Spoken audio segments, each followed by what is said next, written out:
Hey guys, it's day 66. I'm going to do a few miles on the bike and then I'm going to come back. This is a beautiful day and I finally get a little bit of a breather, and I'm going to go and lay out and install my new automatic landscape sprinklers that I got for the new jasmine plants. And it should be, if I do it right, expandable to hit the rest of the backyard and everything and pretty much anything else I want to do out there when I can get some more and plug all that in. Finally have a break from work today. Not that I don't have work to do, but I got the big proof done late last night to one of the big websites I was working on, and it came back with just some minor revisions that I'll get done over the next couple days. So all caught up there. I got 3 more that I have in queue, but I'm waiting on client data for all of them, so I can't do anything more on my end. And with my luck, all 3 of them are going to come back at the same time.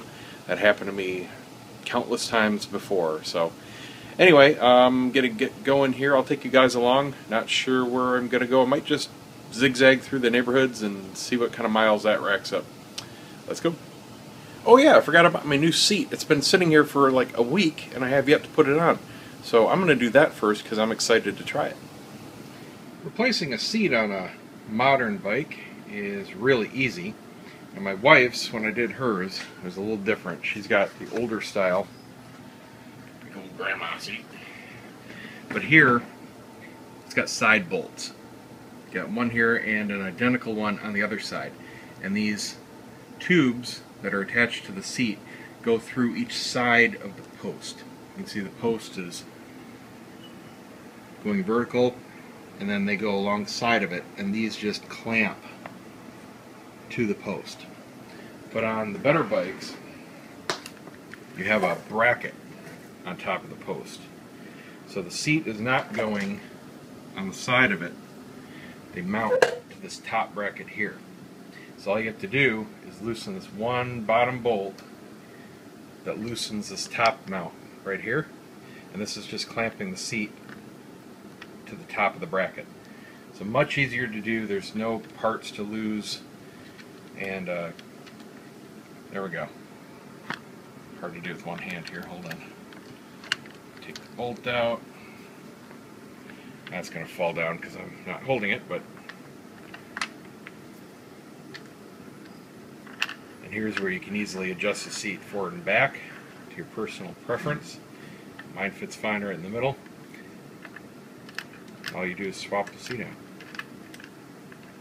Alright, I need 2 hands for this. You get the idea. And there we go. So now you just position it where you want. I've got the bolt a little loose, so this whole thing can slide forward and back like it's on rack or rails. And if you want to adjust the tilt, again, all you're adjusting is this one bolt. This whole thing is on a pivot. So you just rotate it like that, and it shifts up and down, as opposed to the old kind where you have to loosen both sides of the bolts here, and these side brackets are separate and they're kind of notched, so you just have to adjust it and then tighten each one or loosen each one. It's kind of a pain in the butt just getting it side to side, making sure they're both even. This is much simpler. So now I'm just going to tighten this up and we're all set. Looks good.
Alright.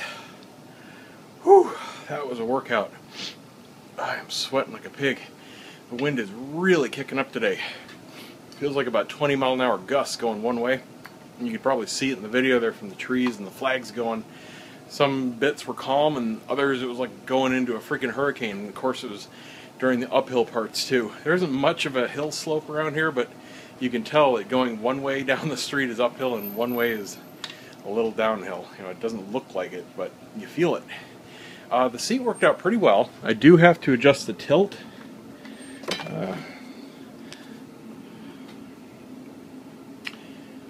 The contour is a little bit different, and it's got this rise right in the front where the other one was flat. Might have actually been pointed down a bit. And so I got a bit of a pressure point in the front, but the back was comfy. It's still very on the firm side. This is not a touring comfort seat. I didn't want something that big and that, you know, weird looking. I think this will be just fine for me. It's pretty much what I used years ago, so I know it works. But I do need to get it tilted down just a bit to be actually comfortable. And I did email Archon, and they got back to me, and they do sell just these mounts separately. Just wasn't on the website at the time I inquired. Should be there by now, I think. But here's the thing. I've been using this now for a couple weeks, and it's been obviously pointed in the front so I can film for you guys. I have yet once to actually wish it was back at me now. You know, I realize that just doing my normal rides, I'm just using this as a carry case, and it's not inconvenient at all. I have to take it in and out anyway, so I just stop and start my map tracker when I take it on. That reminds me, I forgot to stop it before I started this video. I got to get in the habit of having a routine for this. But anyway, you know, on the longer trips, I'll just simply flip it around rather than have two mounts here that I'm going to use like 1% of the time, because I'm doing these, you know, normal daily things. And on the days I don't film, literally I'm just carrying the phone with me. That's it. It's not like I'm surfing the web or doing emails or texting or anything, so there's really no reason to have it near me. It's only, you know, maybe on long trips where I need to stop and start it a lot, you know, the tracker. But other than that, this is working out absolutely beautifully as is. So, you know, maybe I'll buy one, maybe I won't. I really haven't decided yet. I just happened to think about it right now. I haven't bought it yet, so, you know, maybe that's telling me something. But anyway, the case itself is just freaking awesome. Obviously rock steady. I'm going to try, I noticed on the videos I've done so far, shooting forward, that it catches, as I pedal, a little bit of the side shake. And it's not that the camera's shaky, the bike is moving, but when I speed the video up, because you guys don't want to sit through 15-20 minutes of just me pedaling around the neighborhood, so I speed it up for you. But it does this, and it kind of looks like, you know, a video wobble. But I've got some software to correct that, so I'll try that on today's clip and just see what happens. So yeah, I think I'll do the adjustment here next time I go out. Get that dialed in, that should be awesome. And now I'm going to go do my landscaping sprinkler. No point taking a shower before that, because it's hot out today. But I'm going to take advantage of the no rain, get that going. I'm really excited for these jasmine to start growing in. I know it's going to take about a year to really see some good results, but it'll be worth it because they look really nice so far. Let's go do that. So here's my plan. I've got this, they call a flower bed watering kit, which is basically an above ground irrigation system. You got a main tube, and you poke holes in it to create subsidiary lines, and they give you lots of little tube. And then it comes with various sprayer heads that go on stakes, and that's so it can, you know, be above your bushes. And they give you different 180, 90, 360 degree spreads, and there should be a couple T's in it, and the reducer at the hose, so you're not giving full line pressure through the system, and then little stakes and whatnot. And this wasn't bad. This whole kit was 20 bucks at Home Depot, which was a really good deal, because if you bought all these parts separately, it was something like 50 bucks. They wanted 20 bucks just for the freaking reducer. Just ridiculous.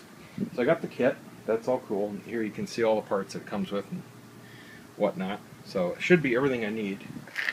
And the stupid part was the timer, which goes on the faucet. So if you want it to come on automatically, which I do, so I'm not going to be out here every other day turning it on and off, this stupid thing was 32 bucks.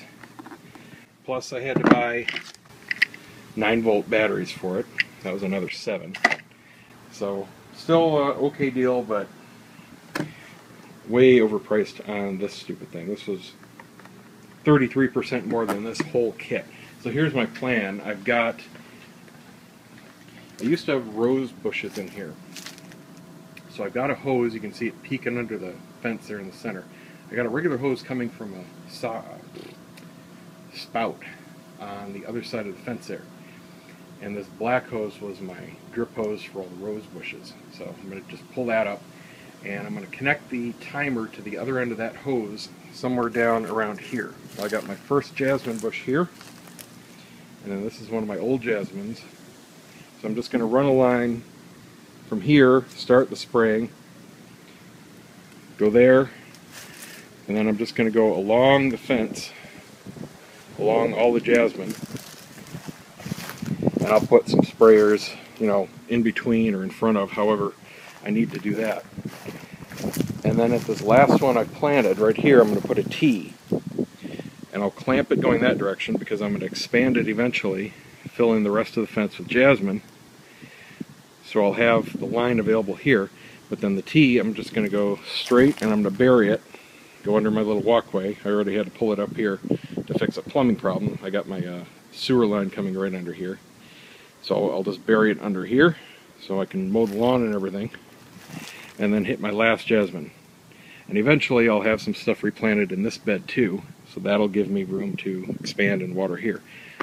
And that's the plan. Let's lay it out. Freaking hate pricker bushes. Went through some trying to reroute that hose. Got them all over me. My shorts. Look at this. Legs, socks, shoes. I gotta sit here and get all these out. Driving me crazy. Alright, got my timer all set here. Got my days and programs in. Now we can go ahead and connect it up.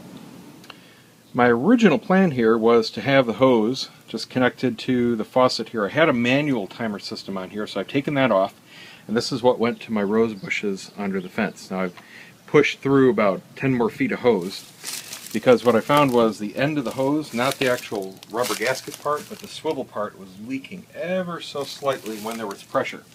And since I want this to be on all the time, because I want the automatic controller to time it now, I don't want this hose just sitting out here connected, and I was going to put this on the end of the hose on the other side of the fence so I can control it from the backyard. But I don't want this dripping, so what I'm going to do is put this on right here at the faucet so that even though it drips very, very slightly, it's only going to drip while this is on. All the connections above this are still solid. There we go, all connected. Pressure is on, and we are still dry as a bone. So let's test it out here. Should be able to turn it on manually with this, I believe. Oh yeah.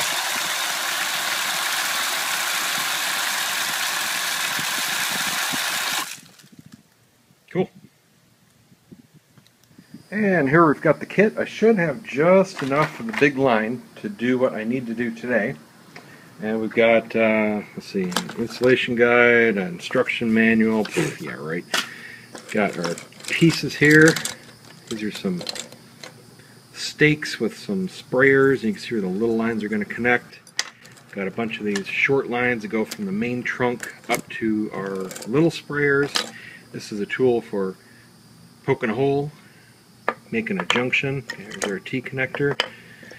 And this assembles somehow into the end. Another filter. Actually, don't need two, but I'll put it in anyway. And then our reducer, which just makes sure all this doesn't blow out from the hose pressure. So first thing I'll do is I'll connect this to the end of my hose and stick on the line, and there should be some stakes in here to hold the line down. Where are they?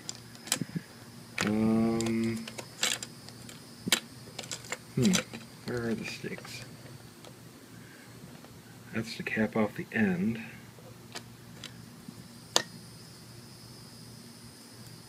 Let's see. Well, those are all the same. That's a T. Well, anyway, I'll figure it out. I'll get that laid out. Let's go ahead and start our assembly. Well, I was forced to read the instructions because these stakes were eluding me. You can see number 15 there. It says I'm supposed to have 3 half-inch holder stakes, reference to number 60 in the manual. They are not here. This is everything that was in there, of course minus my knife and whatnot. Those are just tubes. Got the sprayer stakes, big and small. No holder stakes. So, I guess I'll make do without them, and I'll have to pick some up if I end up needing them next time I go to Home Depot. Way to go, Dig Irrigation Products. Another company that can't do things right. Well, I was right, it barely fits. I got that end running over there. I'm going to obviously straighten it out a little bit better. Comes over here, hits these last two, all the way down and across. And I'm going to run it above ground all back here because I'm going to eventually put some more mulch in here. And then I'll bury it straight across here. And that should do it. Alright, let's line up the heads. Alright, dug a trench, got that all buried, went underneath there, ends poking up, just enough room. That was a lot of work. Incidentally, if you have to pull up paving stones, make sure that when you put the sand and dirt back, you level it out and pack it in, otherwise they crack. I didn't do this one, this was my tree guys, and they didn't do that and it eventually split. So that's the one I went under. Didn't have quite enough room to go one more. See, I got barely enough there to reach the end. So, time for the rest. Oh man, I dig this system. This is so much better than using the underground. This is so versatile. I can pick these things up, rearrange them, change the heads in seconds. I don't have to worry about anything being buried. Here I've got a 90-degree sprayer on. This is just for this one bush. It's only going to cover this lattice and go around here. So I don't need a big spread. Then I put a full circle one in the corner here that'll get my big star jasmine, my new one here, and then a little bit of this guy. So that's just sitting there. And then I've got 180 degrees the rest of the way down, hitting 2 each. When they get bigger, I can just back these up a little bit. Super easy to put together. I've got everything done except the last one. I'll show you how they work. It's a 4-part system to put each head together. This is a ground stake and the on-off pressure valve. This right here, the square thing, is a manual on-off valve in case you want to turn off a particular sprinkler in the line, so you don't have to unplug the pole or anything. And this goes all the way in the ground, so it basically just has the inline and the outline, just a 90 degree. So this becomes your base for the riser, which is this here, and it's rubber, but it's stiff, so it's not going to flex. It's going to stand straight up, and this screws onto here. And then you just make your choice of the head spread. The blue is 180 and the black is 90, and you just spray whichever one you want onto the end. Now I've got the end to do on the other end of my trellis, so I'm going to use another 90, and it just screws onto the end of this. Then you have this big loop, and this just pushes onto the barb here, and the other end is going to push into our main line, and all we do is use this tab here, which is a little punch, to just make a hole in the main line, and that pops right in. And there it is. Got it punched into the end of the main line, and this is just folded over. It's just got a little clasp on it. That stops the end. I didn't put the T in. I'll do that once I put the rest of the system in, but I'll cut the line right here where it goes underground and just continue it down that way. So I'll put a T in there eventually, but there's no need right now. And I'll pretty it up next, do some mulch and whatnot, but for now this is going to work absolutely beautifully to cover all these new jasmine so they don't die. Yay! Okay, see you guys tomorrow. I'm beat.